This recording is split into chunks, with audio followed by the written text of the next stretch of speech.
மாவட்டம் ஸ்ரீவில்லிபுத்தூரில் காய்கறி வியாபாரி வெட்டி படுகொலை செய்யப்பட்டுள்ளார். மனைவியை சேர்த்து வைப்பது தொடர்பாக நடந்த பேச்சுவார்த்தையின் போது உறவினரால் அரங்கேறிய செயலின் பின்னணி என்ன? விருதுநகர் மாவட்டம் ஸ்ரீவில்லிபுத்தூர் மங்காபுரம் தெற்கு தெருவைச் சேர்ந்தவர் 38 வயதான யமராஜன். ஸ்ரீவில்லிபுத்தூர் சந்தையில் காய்கறி கடை நடத்தி வந்தார். இவரது மனைவி கோகிலா. கருத்து வேறுபாடு காரணமாக கணவன் மனைவி இடையே அடிக்கடி தகராறு ஏற்பட்டு வந்த நிலையில் சமீபத்தில் இருவரும் பிரிந்துள்ளனர். கணவருடன் கோபித்துக் கொண்டு கோகிலா தனது தந்தை வீட்டுக்கு சென்று விட்டார்.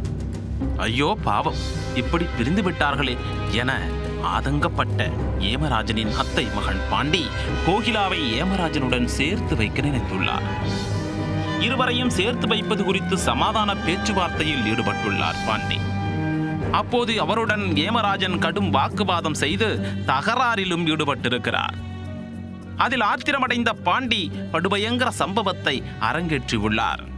வீட்டிலிருந்த அரிவாளை கையில் எடுத்தவர் ஏமராஜனை சரமாரியாக வெட்டியுள்ளார். இதில் காயமடைந்த ஏமராஜனை உறவினர்கள் மீட்டு விருதுநகர் அரசு மருத்துவமனையில் அனுமதித்தனர். ஆனால் அங்கு தீவிர சிகிச்சை பிரிவில் அனுமதிக்கப்பட்டிருந்தவர் சிகிச்சை பலனின்றி உயிரிழந்தார்.